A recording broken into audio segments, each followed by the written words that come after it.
Blessed Thursday evening, Team Focus! It's good to be back, Sir Dominic. Magandang gabi sa inyo lahat. Magandang gabi, sir. At parang na-miss ko itong studio na to. At salamat sa Panginoon na muli tayo nagbabalik. This is your favorite evening program every Thursday. This is Team Focus, staying alive. Kaya shoutout sa inyo lahat, Luzon, Visayas, Mindanao, North, South, East, and West corners of our church. And of course, sa ating mga studio live audience, Google Meet. Ay, well, di ko pa pala napasa yun sa Google Meet link. Mapasa ko pa lang. So, anyways, we're gonna enjoy this night. So, let's go. We're live.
Iyon, May 28, 2026. Again, magandang gabi sa inyo lahat.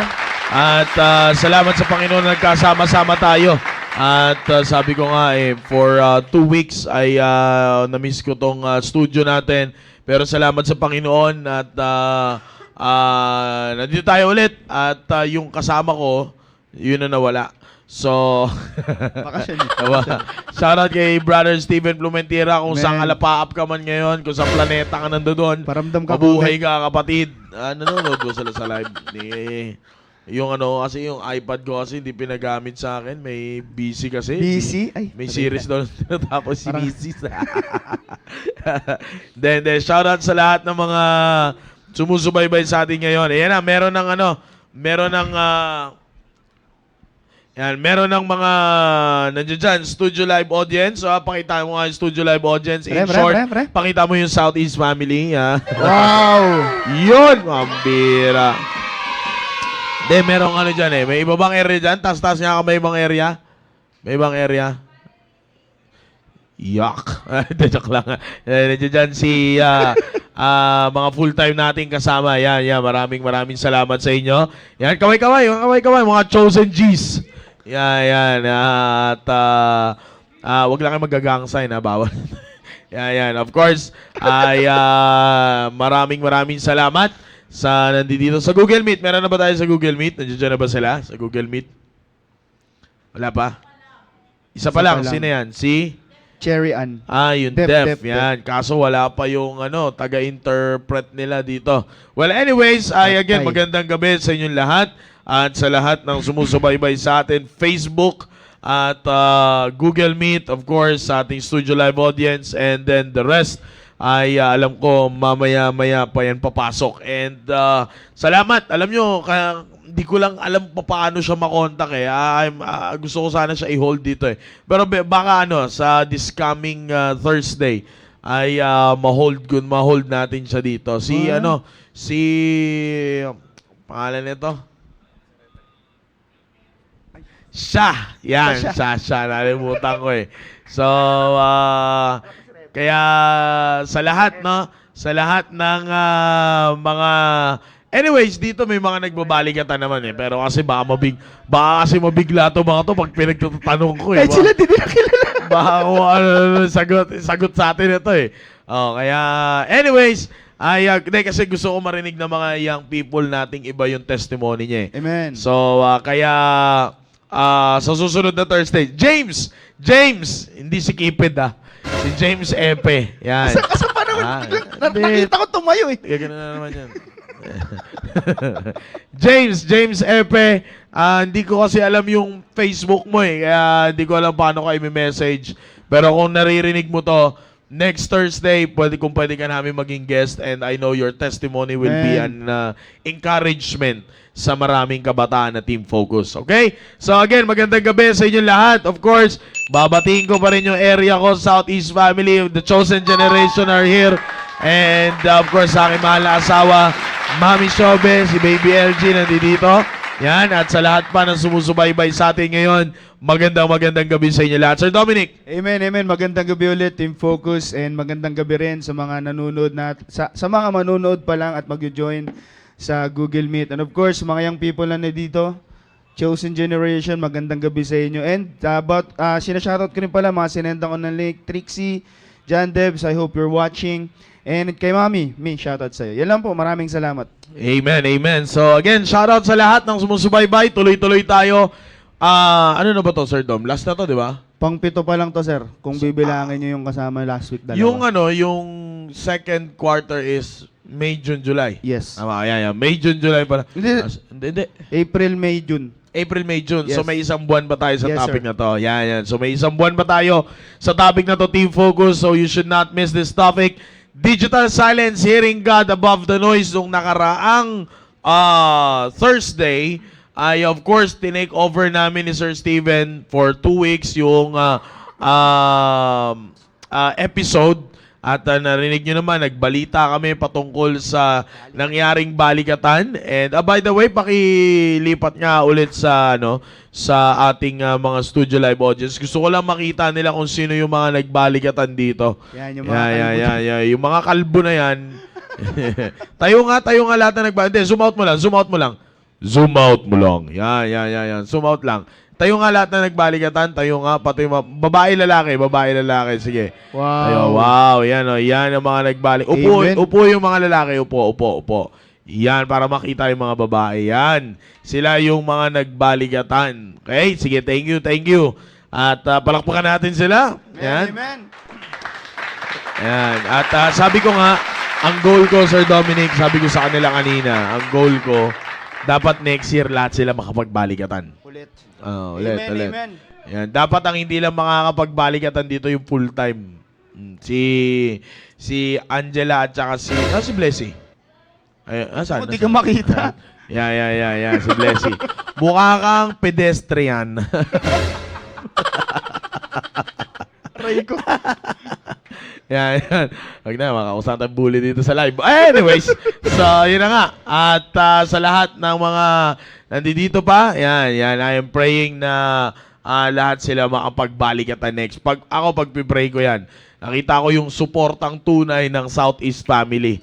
Kaya shoutout sa inyo lahat, no? Sa lahat ng mga kapatiran natin na nandiyan dyan. Okay? Alright, nung nakaraan, sabi ko nga sa inyo, tinake over namin ni Sir Steven, pero nagpasa si Sir Dominic ng supposedly na lesson niya na ituturo nung Thursday na yon, and I reviewed that lesson kanina. Sabi ko maganda na mapakawalan. Sana lang mapakawalan niya ng maayos kasi medyo hinihika siya ngayon. So, hindi ko alam kung sino dito, yung nag-usog. Nausog si Sir Dom, nausog. Okay, so, or may gusto i-share si Dominic. Ako actually, Sir Dom, sabi ko nga, yun nangyari nung balikatan. Isa yun sa mga patunay na talagang itong topic natin na digital silence is very much needed ng isang kabataan. Kasi, sabi ko nga, katulad kanina sa Baptist Lunch, sinabi ko sa Baptist Lunch kanina, di ba? Kung nakikinig kayo, mga young people, sabi ko doon, the world is trying to dictate what kind of identity you will bring sa iyong buhay. Kumbaga, pag hinayaan mo na yung mundo ang mag-architect ng identity mo, pressure ang may bibigay sa iyo. Dapat yung identity mo nakabase sa online, sa mga social media. Dapat yung identity mo nakabase sa nakukuha mo, yung mga na-achieve mo, sa mga achievements mo. At dapat yung identity mo ay nakabase sa mga social circles mo, sa kung sino yung kasama mo.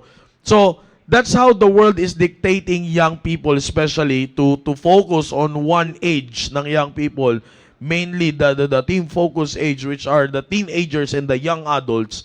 Makikita nyo, if you're trying to pursue what the world wants you to be, mapipressure ka talaga eh. Amen. Kasi hindi ka titigil na ang maririnig mo is the noise. Sabi ko nga, ang dapat mong makita dito, team focus, ang naririnig mo ngayon is the noise. Kaya pressured ka eh. Bakit? Kasi hindi mo alam kung sino ang susundin mo eh. Yeah. Bakit? May naririnig ka dito, may naririnig ka dito, may naririnig ka dito, may naririnig ka doon. Yes, sir. Bakit? Yeah, 'di ba? Sabi ko nga sa inyo, ganyan ang noise. In Tagalog, ingay ba? Ingay. Sabi ko nga eh, lahat tayo dito sabay-sabay magsalita, kung ano-anong sinasabi, wala kang marinig, just plainly the noise. Ganyan ang mundo mag-dictate sa'yo ngayon. Kaya nga, kailangan mo ngayon ng isang part sa buhay mo na magkakaroon ka ng digital silence that you will now be able to hear God above the noise. Amen. Diba? Hearing God above the noise. Yan ang napakahalaga na dapat ninyong mailagay ngayon sa kaisipan nyo bilang isang kabataan. Kasi, eto yan, team focus, young people. Ang nakakatakot sa lahat ng pangyayari sa buhay ninyo, kapag hindi nyo na narinig ang boses ng Diyos. Di ba? Kapag hindi nyo na narinig ang boses ng Diyos, noise na lang ang naririnig nyo. Sabi ko nga, wala na kayong voice na naririnig, puro na noise. Amen. And sabi ko nga, often, na kung maalala ninyo, the last time na nandito tayo sa studio, sinabi ko yan, often we make a mistake sa loudest. Akala natin, pag malakas, importante. Pero tandaan nyo, sabi ko nga sa inyo, di ba, last time, kapag mas pinili mong makinig sa malakas, temporary lang ang pinapakinggan mo. Kasi walang malakas na tumatagal. Ulitin ko walang malakas na tumatagal.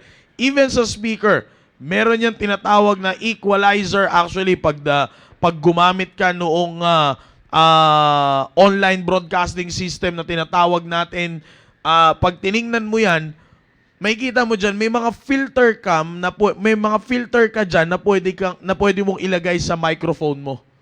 Unang-una dyan is the noise suppression. Pinaka-paborito ko yan, noise suppression. Bakit? Pag sinabing noise suppression, malilimit yan sa ang mangyayari dyan, pag naglagay ka ng noise suppression, ang maririnig lang yan is yung boses mo. Kapag pumalakpak ka or pumitik ka ng ganon, hindi yan pipitik. Bakit? Kasi hindi yan voice. Ibig sabihin, ano man ang nadidetect niya, not directly sa mic, is noise. So, kailangan masuppress yun para maging clear yung boses. Amen. So, noise suppression. Pangalawa, meron niyang tinatawag na compressor.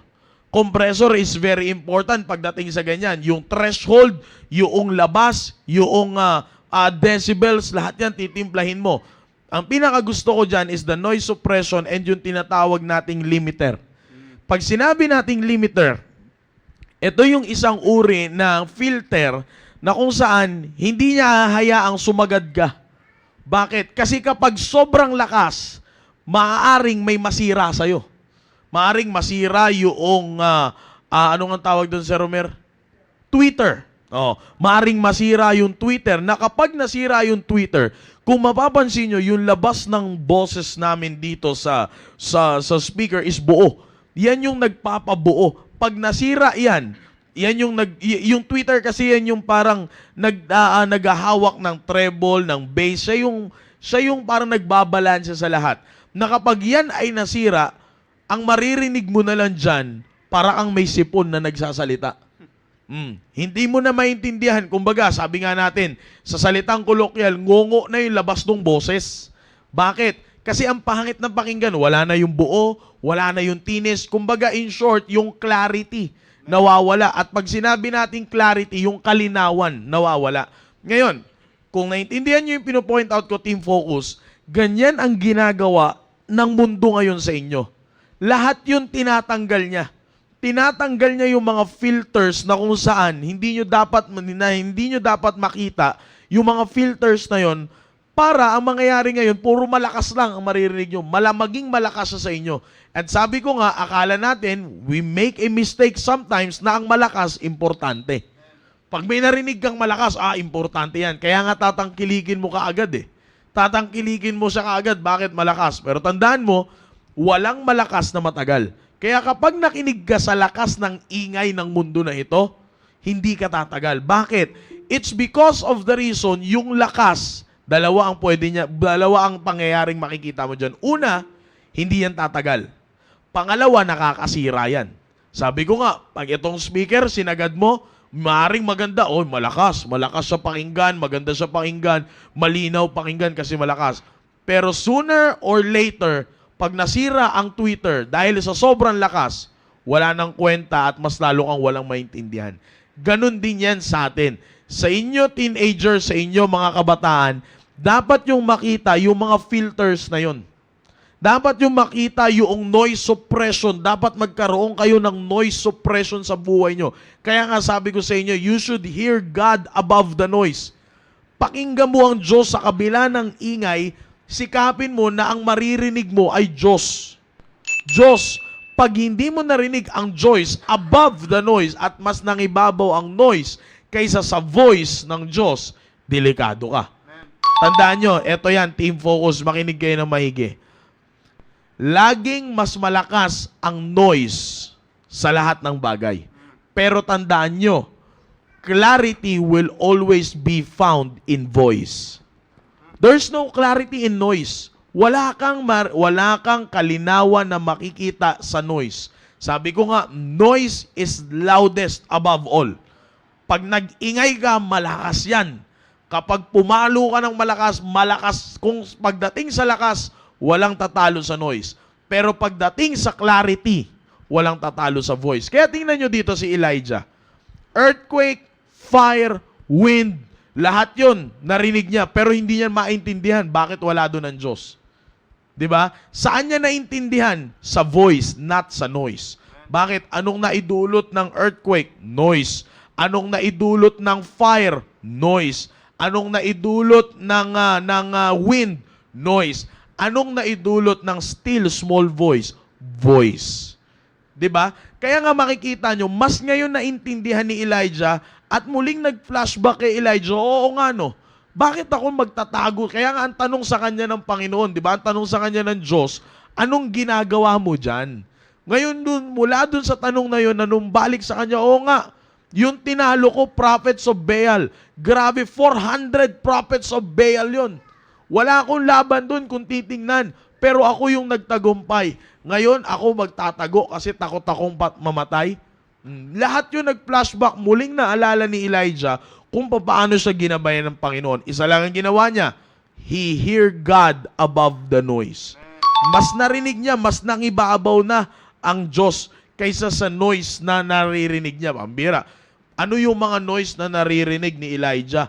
Papatayin siya, pinaghahanap siya, hahabulin siya, ganito, ganyan, ganyan. Kaya nga nung humangin, umasa siya nandoon.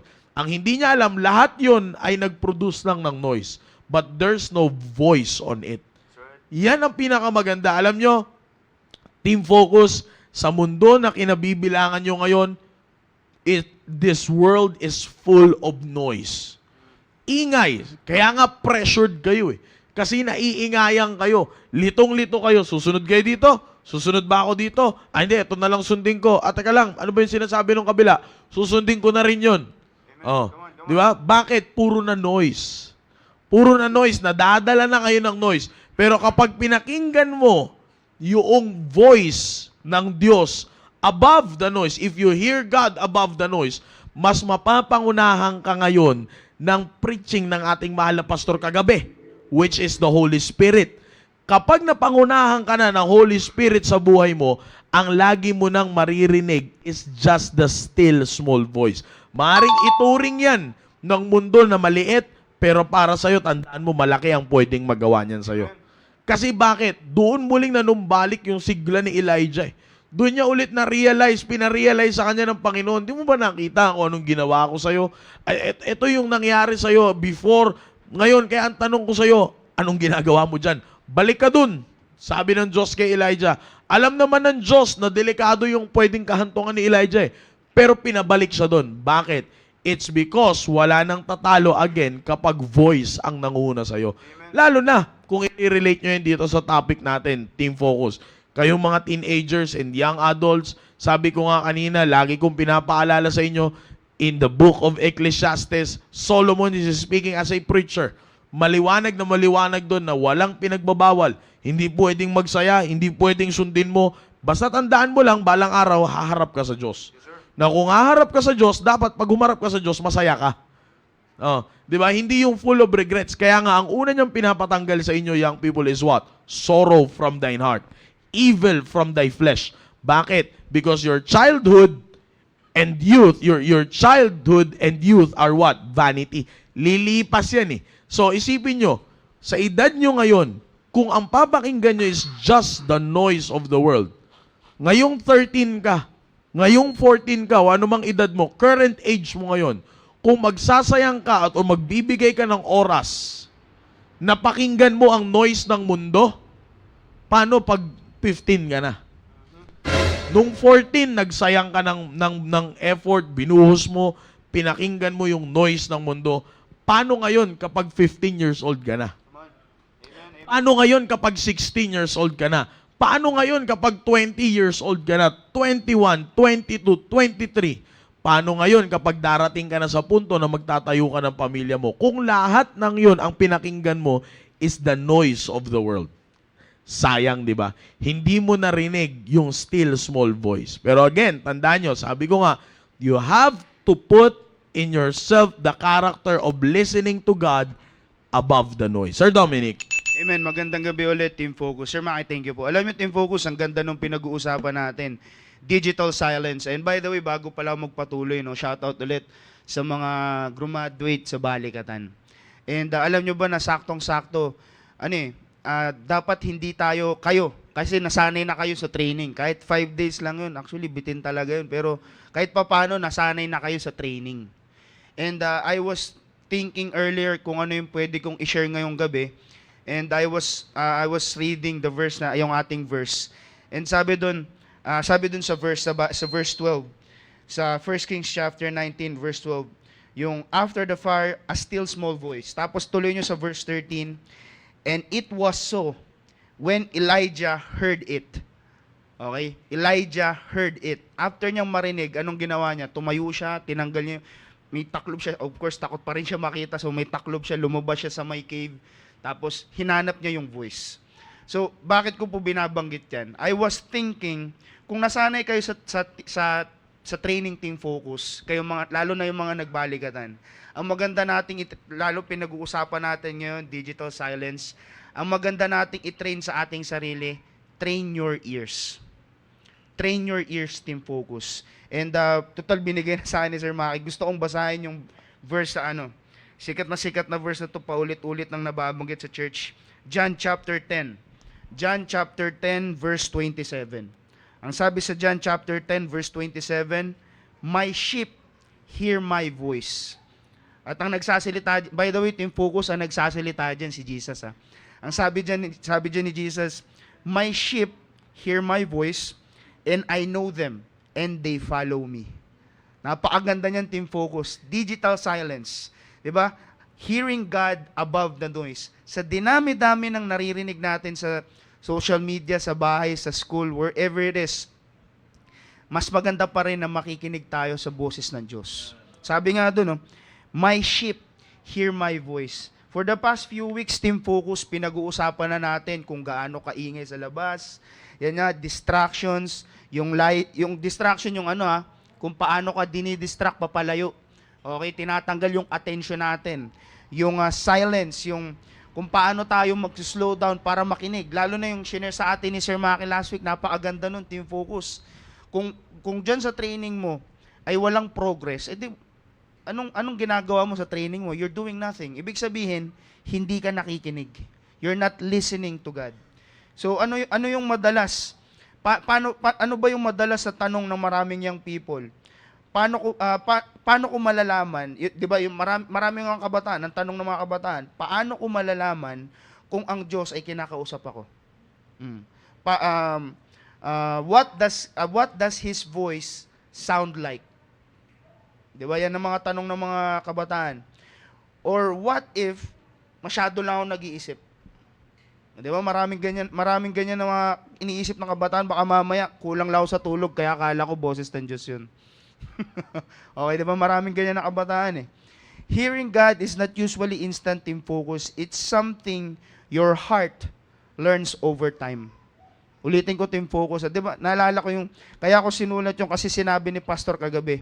Kung ano yung masasabi mo, kung ano yung galaw ng katawan mo, yan yung nasa loob ng puso natin, team focus. So kung ano yung nasa puso natin, dapat yun din ang mapipilit natin. Sabi ko nga, 'di ba? Train your ears. So if we listen, train natin yung sarili natin na makinig sa Diyos. Kung ano yung nasa puso natin, yun na yun eh. Matututo tayo, mapupush natin yung sarili natin na makinig sa salita ng Diyos, sa voice ng Diyos.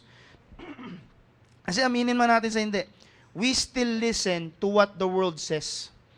Makikinig tayo pag ano eh, madidistract tayo eh. Kahit yung ganun lang, psst, isang pusit lang sa atin ng mundo, makikinig tayo kagad, lilingon tayo kagad eh. Pero pag yung Diyos, ang sinabi nga doon, no, tayo ba, isipin natin team focus, kayo ngayon, sa mga nanonood sa bahay ninyo ngayon, kayo ba yung ganyan sa John chapter 10 verse 27, my sheep hear my voice, and I know them, and they follow me.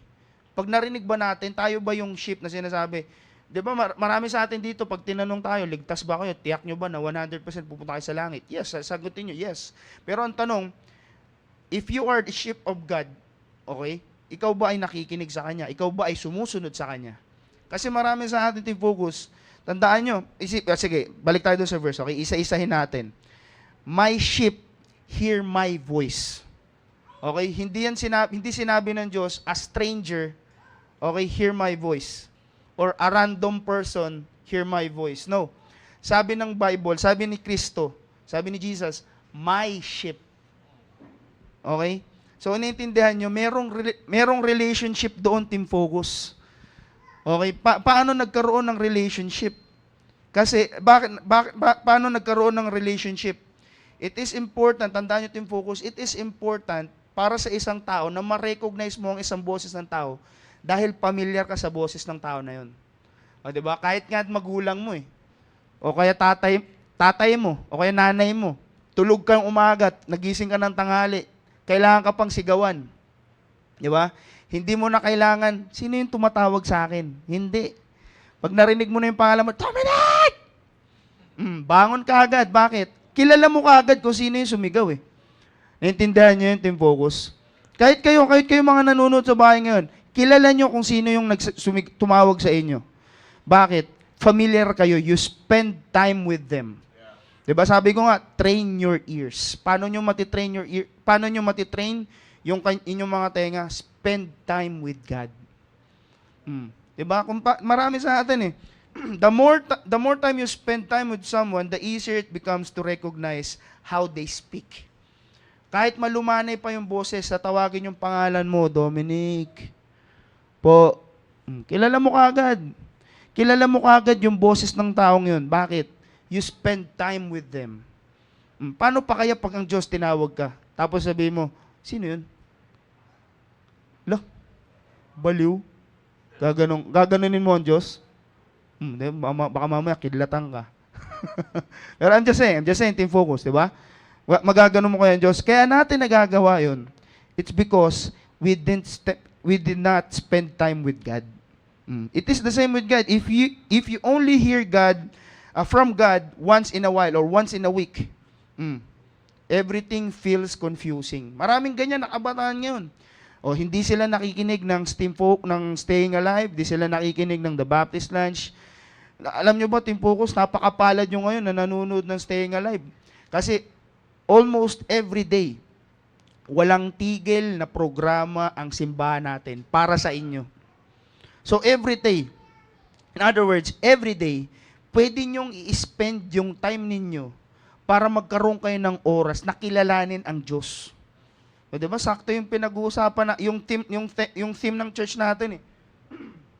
That I may know Him. Oh, every day you have your opportunity na makilala pa kung sino ang Diyos. Pero ano yung ginagawa ng maraming kabataan ngayon? Mas makikinig sila sa vlogger. Diba? Pero hindi, wag yung sayangin team focus. Paano natin, 'di ba? Paano natin ma-spend yung time natin consistently? Isa na 'yan, yung programa dito sa church. Through reading your Bible, through prayer, through listening to the Word of God. Every day, team focus, sabi ko nga kung isipin nyo na lang kung isa kang kabataan na lumaki dito sa simbahan na to, Monday may pasok. Tuesday may pasok, Wednesday, kahit sabihin mong wala kang pasok, yung mga may ministry, kung isa kang PSS teacher, Monday, Tuesday, nandito ka, Wednesday may service, Thursday merong activity sa area, Friday merong practice sa choir, Saturday ganun din, Sunday, halos araw-araw may activities dito sa simbahan. You spend your time with God. And that is the best time for you to know Him much better. Para pag sinabi ng Biblia, pag sinabi ni Jesus, my sheep hear my voice and I know them and they follow me. Hindi yung pag narinig mo yung pangalan mo o tinawag yung pangalan mo, Dominic, sino yun? Sino yun? Hindi ka magtataka kung bakit ka tinawag. Hindi kayong pag tinawag ka po, hindi. Pag tinawag ka, yes sir. 'Di ba kayo mga balikat, yung mga delegates, pag tinawag kayo, ano sasabihin nyo? Sir! Pambira. Alam ko yan, kahit wala ako doon. Okay? Di ba? Snappy ka agad, straight body, tayo ka agad. Bakit? Kasi alam nyo, merong instruction. Yung instruction na yun, it will build your life. Di ba? It is how you spend your time with God. Di ba? So, paano ba natin? How does God's voice usually, paano ba natin madidistinguish yung boses ng Diyos sa pamagitan ng conviction? Yung conviction, pag sinabi, di ba, pinag-uusapan na natin dito sa church, paano yung conviction? Yung mga katotohanan na naririnig natin mula sa salita ng Diyos. Mula sa pulpito, kahit kayo marirecognize yun kahit yung mga bago-bago pa lang dito sa church, pag nakikinig talaga kayo sa preaching, pag may nakita kayong reels sa Facebook, sasabihin nyo, nasa prinsipyo ba to ng Biblia? May isip nyo kagad yun Bakit? Nare-recognize nyo na wala yun sa prinsipyo ng Biblia. Wala yun sa prinsipyo ng Diyos. Kahit hindi pa tinuturo, sabi, parang malayo yata yan sa tinuturo ni Sir Maki, o kaya ni Pastor, o kaya ni area leader. Di ba? Mapapaisip ka, yan ba yung tinuturo ng area leader ko? Yan ba yung tinuturo ng magulang ko? Bakit? Kasi in the first place, you already had the conviction. Right. Nakikinig ka na sa salita ng Diyos. You are training yourself to listen to the voice of God, to the Word of God. And that's why, pag may nakita kang unting shadow lang ng doubt, sasabihin mo, ay wala sa Biblia yan. So, anong gagawin mo? Alis ka agad. Digital, magkakaroon ka agad ng digital silence. O kaya, kahit hindi na digital silence, kahit yung mga naririnig mong prinsipyo mula sa mga katropa mo sa labas, sa mga pinsa mo or whatever it is, kapitbahay, hindi mo sila papakinggan. Bakit? Meron kang conviction. Sasabihin mo sarili mo, ito yung tinuro ng Diyos, ito yung susundin ko. That is how you train yourselves, team focus. Okay, ito pa yung gusto kong marinig nyo, team focus. Ang salita ng Diyos, ang voice ng Diyos, it will never contradict the Bible.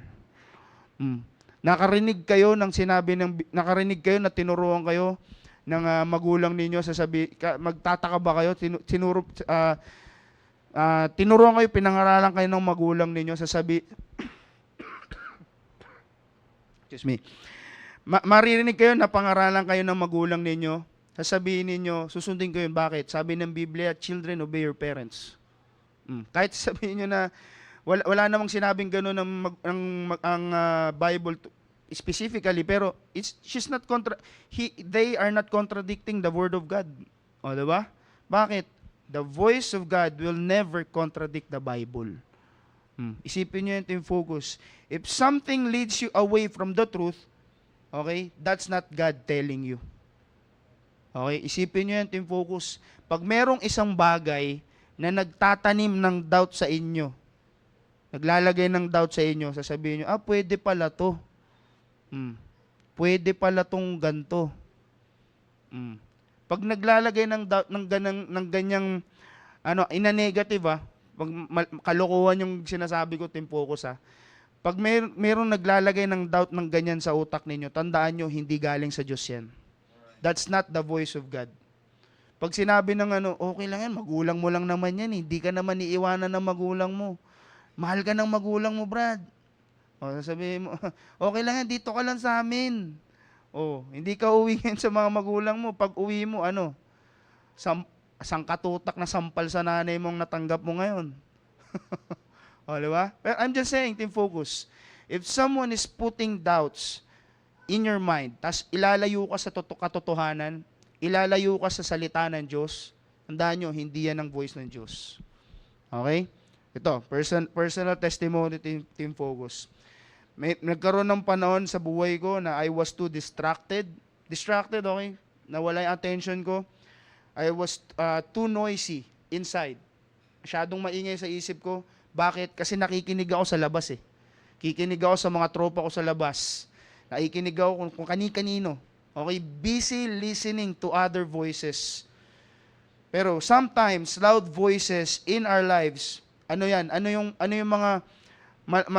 mga loud voices na naririnig natin sa buhay natin? Yan yung takot natin. Yan yung takot, pressure. Yan yung ginawa ng social media.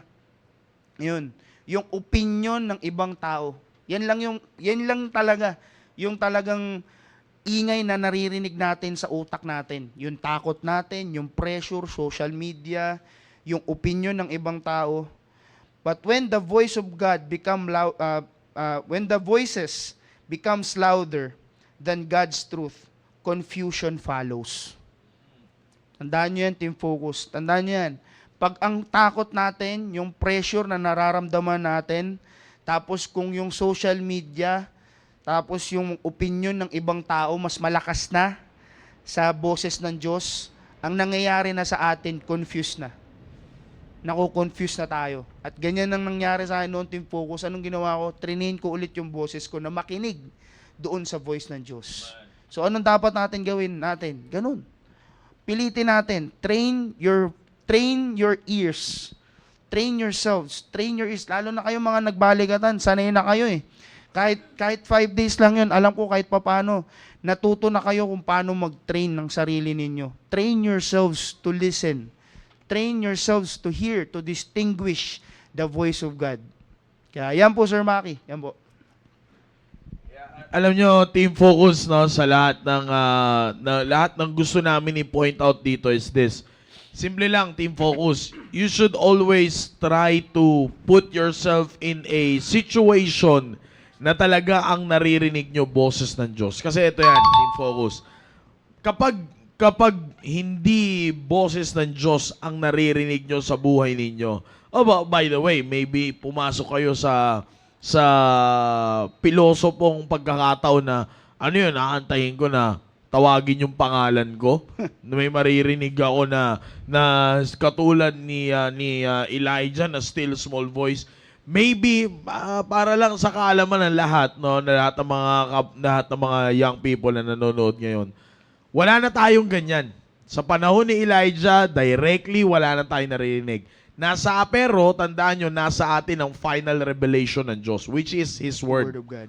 Nandito na yung salita ng Diyos. Amen. Kaya nga dito sa programa na ito, ganito yung naririnig ninyo.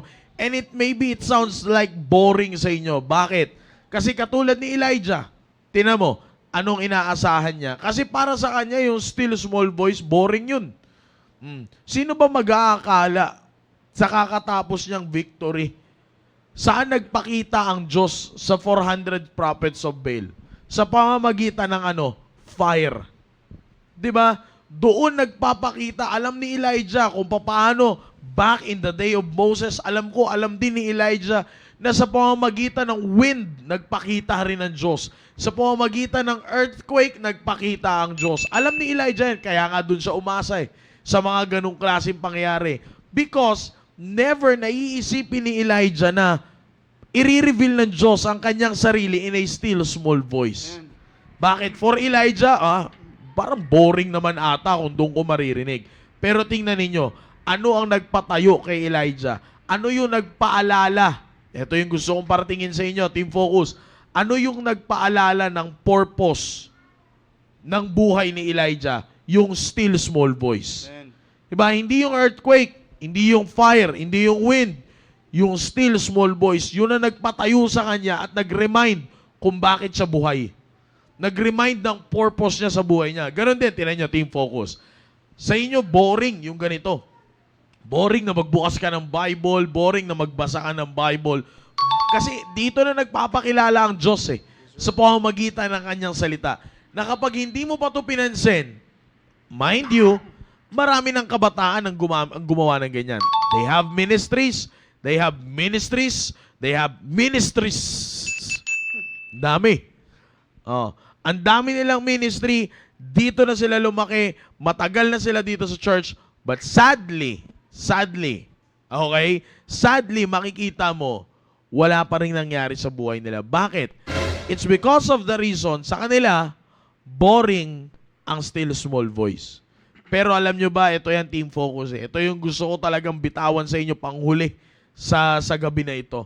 Dito kayo mariremind ng purpose. If you always hear God above the noise, dito mo malalaman ang purpose ng buhay mo. Dito mo malalaman kung bakit at your age na ganyan, ganito ang tinuturo sa'yo. At this young age, 14, ito yung tinuturo sa'yo. 15, ito yung tinuturo sa'yo. 20s, ito yung tinuturo sa'yo. Bakit sa edad mo as Team Focus, ito yung dapat mong marinig? Bakit? To remind you your purpose in life. Kasi ito yan, if you will not have the digital silence sa buhay mo, ito lang ang lagi mong papakinggan, sayang. Pag ito lang ang pinakinggan mo lagi, sabi ko nga, noise ang maririnig mo. Lalo na ngayon, tinan mo, Sir Dominic. Di ba? Even the social media itself, the application itself, nagkakaroon ng bug. Di ba? Nagkakaroon ng mga diferensya. Nagkakaroon ng problema. It's because of one reason. Ang dami ng laman na hindi kailangan. Yeah, amen. Yun ay pagpapatunay na mismo yung app sumusuko sa kakulitan nung laman. Oh, 'di ba? Pa 1 minute, 5 minutes, hindi ko alam kung gaano katagal ang pinaka hinahaba ng isang reels, segundo, minuto, ano man 'yan. Pero makikita mo, as you scroll and scroll and scroll, babagal din yung phone Bakit? Kasi yung app mismo sa dami ng gumagamit, naalala ko yan Naalala ko yan, Sir Dominic Nung biglang sulpot yung pandemic, di ba? Lahat lumipat dito. Ano nangyari sa Facebook? Familiar kayo, di ba? Ano nangyari sa Messenger? Biglang nagkaroon ng problema. Nag-adjust ngayon sila. Sabi ko nga sa inyo, Sir Dom, ako nakapunta ako sa Facebook itself sa company nila. Kasi yung isang member doon nang pinuntahan namin sa Amerika, doon nagtatrabaho. Kaya nakapunta ako doon sa lugar na yon. Grabe, pag tiningnan mo yung lugar na yon, Sir Dom, kung gaano ka-busy, kung gaano ka-high-tech yung mga technologies nila. Grabe. Pero ano ang nire-resolve? Sabi nung nagtatrabaho doon, nakasama namin. Nung dinala niya kami doon, hanggang ngayon, ano ang hindi nila ma-resolve? Bug. Yung bug na bakit nagkakaroon ng problema ng ganito. Alam mo kung bakit, Sir Dom? Isang rason kung bakit nagkakaroon ng bug yung application na yun. Alam mo kung bakit? Dahil sa mga pinapasok at sa laman, sa content yun. Sa content ng application na yun. You see, even the application, sa content, sumusuko sila. Na imagine niyo, Team Focus, araw-araw yan ang nilalagay nyo sa isip ninyo. Pag hindi nyo pa pinakinggan ang Diyos above those things, ano na lang kaya ang buhay ng isang kabataan? Di ba? Ano na lang kaya ang magiging buhay ng isang kabataan? Magiging buhay ng isang teenager? Wala na. Sayang na lahat. Kaya ang pinakamagandang tandaan ninyo, Team Focus, is this. As you go on with your life, always strive. Strive. Pag sinabing natin strive, with intentional move, sikapin mo na mapakinggan mo lagi ang boses ng Diyos. Meron kang Bible, meron kang magulang, meron kang Holy Spirit, meron kang Diyos, meron kang simbahan, meron kang area leader. Lahat na, Team Focus, nasa iyo. All you have to do is just to listen. Sabi nga ni Sir Dominic listen, i-train mo yung tenga mo. I-train mo yung tenga mo na makinig doon sa still small voice. Alam mo, tinan mo yung binasa ni Sir Dominic kanina. Kung hindi tinrain ni Elijah na makinig sa boses, kung hindi sanay si Elijah, Sir Dom, na makinig sa boses ng Diyos, hindi tatayo si Elijah. Hindi tatayo si Elijah. Anong laban ng still small voice sa sound ng earthquake? Anong laban ng still small voice sa sound ng fire? Anong laban sa sound ng wind? Wala. Pero dahil sanay si Elijah na makinig sa boses ng Diyos, tumayo siya. Tinanggal niya yung taklob niya, nawala yung takot niya, muning nalumbalik sa kanya yung purpose kung bakit siya binubuhay ng Diyos. Ganon din sa inyo, Team Focus. Tanggalin ninyo yung, tingnan mo, parang ano ngayon, yung nauuso ngayon, di ba? Dati, ang mga earphones, pag sinabi mong earphones, connected yan lagi. Wired yan lagi. Ngayon, naka-audio jack yan dati. Ngayon, Bluetooth. Hindi, bago pa pala napunta sa Bluetooth, yung ano lang, yung nahihiwalay lang, di ba? Yung may kino-connect ka lang, may connector pa. Tapos plus the earpiece itself. Ngayon, earpiece na lang, nandoon na lahat. Ngayon, ano ang nauuso? Bone conducting. So, di ba? Makikita mo, parang lahat sinasanay nila sa iba't ibang klaseng uri ng pakikinig. Di ba? Ganyan ang mundo magtrabaho sa inyo. Iba't ibang klaseng uri ng ingay, sasanayin ka. Yung bone conducting, anong pinopromote? Pwede kang makinig ng music kahit nakakapakinig ka na nagsasalita. Kung titingnan mo, ang ganda, no? Pero, medyo talon lang tayo sa kabilang gilid. Unethical pa din. Naalala ko may kaibigan natin yun, Sir Dominic Kaibigan natin yung isang yun Naalala ko, kinakausap yun ni Pastor. Pero naka-earphones, yung ano pa yun, connect wired pa. Naka-earphones pa, sabi ko hindi maganda. O, ngayon, natanggal yun. Dito na lang, minsan nga, hindi mo na alam kung may earphones pa kasi tagong-tago na Halos nakakorte sa ganun ng tenga Di ba? O tapos ngayon, lumabas na yung bone conducting na pwede kang makinig sa ibang tao kahit meron kang pinapakinggang music. Sounds good kung sa una, pero kung aaralin mo, merong mawawala pa rin sa'yo. Alin yon? Yung respeto sa kausap mo. You see, this world is trying to give you things, Team Focus, ng iba't ibang klaseng uri ng mapapakinggan mo na malalayo ka na ngayon sa dapat mo lang pakinggan. Nakuha niyo yun, Team Focus? Ulitin ko Bibigyan ka ng mundo na ito ng iba't ibang klaseng uri na mapapakinggan mo ang lahat ng mga bagay na gusto niyang banggitin. Lahat ng mga bagay na gusto niyang ibigay. Pero mawawala ka doon sa isang bagay lang na dapat mong pakinggan. At yan yung salita ng Diyos. Kaya nga mapansin mo, ang isang kabataan na talagang napapahamak ang buhay, iba ang pinapakinggan niyan. Iba ang pinapakinggan niyan. Iba ang naririnig niyan. Ang naririnig niyan is earthquake, fire, wind. Yan ang naririnig niyan. But he cannot or she cannot anymore hear the still small voice. Kaya nga sabi ko sa inyo, always strive to hear God above the noise. Maganda yung sinabi ni Sir Dominic kanina I-train mo yung tenga mo, ang mapapakinggan mo ay yung sinasabi ng Diyos. Alam nyo, magpasalamat kayo sa mga kabataan na nakikinig sa amin online, Google Meet, o actual. Magpasalamat kayo kung may magulang kayo na nag-initiate ng Bible reading. Magpasalamat kayo kung merong nag-initiate sa inyo na magkaroon kayo ng personal, hindi as a family, hindi as an area, kundi personal. May nagpupush sa inyo na magkaroon kayo ng personal devotion. Bakit? Sino ang kausap nyo, young people, kapag meron kayong personal devotion? It's not your parents. It's not an ordinary person. Ang kausap nyo kapag may personal devotion kayo, I just want to remind you, Diyos. Bakit? Anong pinapakinggan nyo? Salita niya. Isipin nyo, He is talking to you and when you pray, you are talking to Him. Ganun ang palitan ng conversation nyo, young people. Amen. You see, kaya nga, maganda na makita ninyo, kapag Diyos ang laging napapakinggan ninyo at naririnig ninyo, boses ng Diyos sa buhay ninyo, hindi malabo na magkaroon kayo ng pag-asa sa buhay. Ako, pag tinignan mo yung paligid, oo, totoo. Madi-discourage ka na. Hindi na totoo yung sinasabi ng bayani natin na kabataan ng pag-asa ng bayan. Wala na yon. Isa na lang, hindi Hindi na yung sinasabi ni Dr. Jose Rizal ang tatatak sa iyo eh. Ang tatatak na sa iyo pag nakita mo yung kabataan ngayon, yung sinasabi ng isa nating bayani si General Luna. yun na yung tatatak. Yun na yung tatatak sa isip mo eh. Di ba? Hindi na yung sinasabi ni Dr. Jose Rizal, yung sinasabi ni General Luna. Yun na ang tatatak sa isip mo. Pero team focus, kapag pinakinggan nyo ang Diyos sa inyong buhay, maririnig nyo lagi, maaalala nyo, ito pala yung purpose ng buhay ko.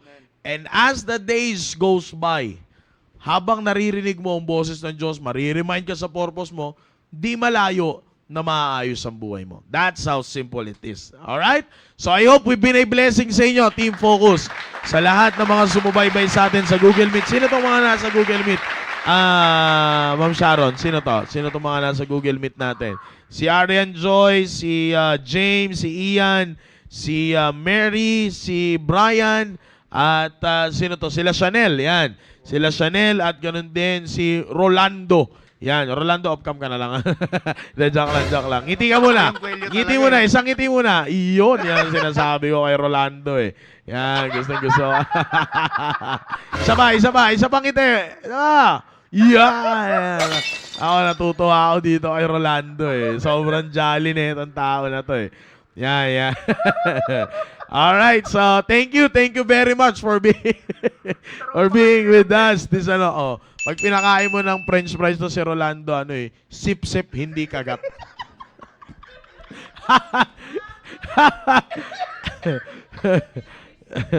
Ay, nako. Ito yung ito yung patunay na Ito yung patunay na kumakain siya ng Mongol nung elementary siya. Joke lang. Okay yan, si Rolando, kabiruan natin yan eh. Alright, so again, sa lahat ng mga nandiyan dyan sa Google Meet, maraming salamat sa inyo. And of course, sa ating Deaf and Mute Ministry, pakisay na lang, thank you for being with us. At ako'y naniniwala na marami kayo natutunan. Of course, dito sa ating studio live audience, yan, kaway-kaway kayo ulit. Yan. Wow, Amen. Yan, at sa ibang mga ka-area sa Southeast at sa ibang area ay maraming salamat sa inyo. And of course, ay sa aming dalawang kasamahan na ngayon ay namamahinga pa. Brother Jay, pagaling ka, Brother Jay. Siguraduhin mong tuyo yan lahat bago ka pumasok dito ulit. At ganun din kay Brother Steven. Sana hindi bumagsak ang aeroplano. Hindi, kasi nakita ko yung my day niya eh. Ganito yung my day niya eh. Ganyan. Photographer na photographer. Grabe. Baka lagyan mo pa ng watermark yun ha.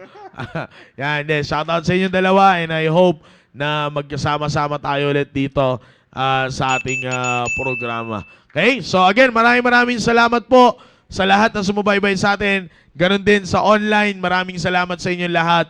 At Team Focus, I hope we've been a blessing sa inyo. Huwag nyo kakalimutan, June 7, Student Sunday, invite your own classmates, college, high school, elementary, or kung kaya nyo pang imbitahin ang teacher ninyo, frat leader ninyo, lahat imbitahin nyo na.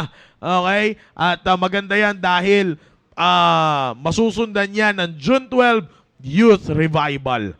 Okay? So, maraming programa para sa inyo, young people. All you have to do is to hear God above the noise.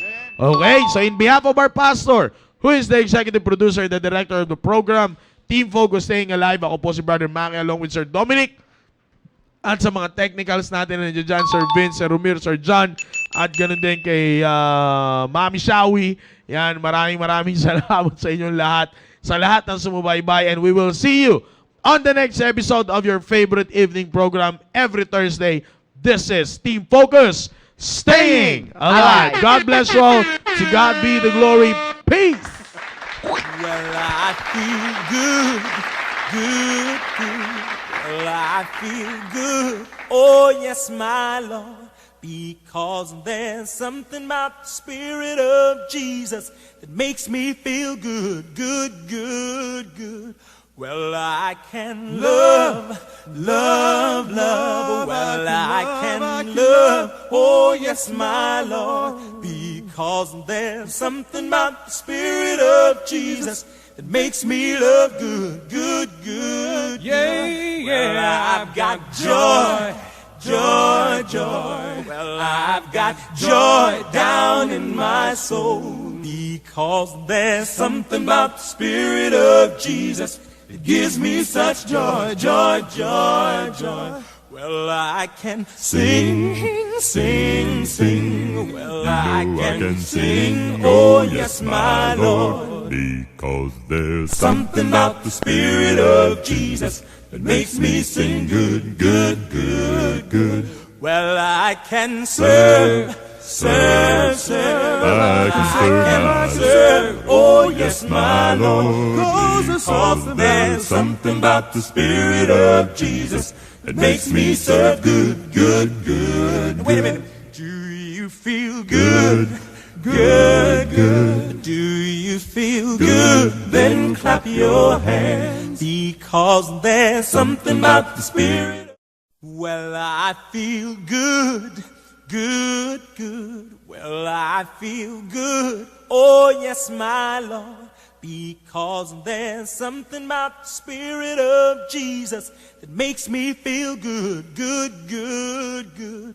Well, I can love, love, love. Well, I can love, oh yes, my Lord. Because there's something about the Spirit of Jesus that makes me love good, good, good. yeah, Well, I've got joy, joy, joy. Well, I've got joy down in my soul because there's something about the Spirit of Jesus that gives me such joy, joy, joy, joy. Well, I can sing, sing, sing. Well, I can sing, oh yes, my Lord. Because there's Something about the Spirit of Jesus that makes me sing good, good, good, good. Well, I can serve, serve, serve. I can serve, oh yes, my Lord. Because there's something about the Spirit of Jesus that makes me serve good, good, good. Wait a minute. Do you feel good? Good, good. Do you feel good? Then clap your hands because there's something about the Spirit. Well, I feel good, good, good. Well, I feel good. Oh, yes, my Lord, because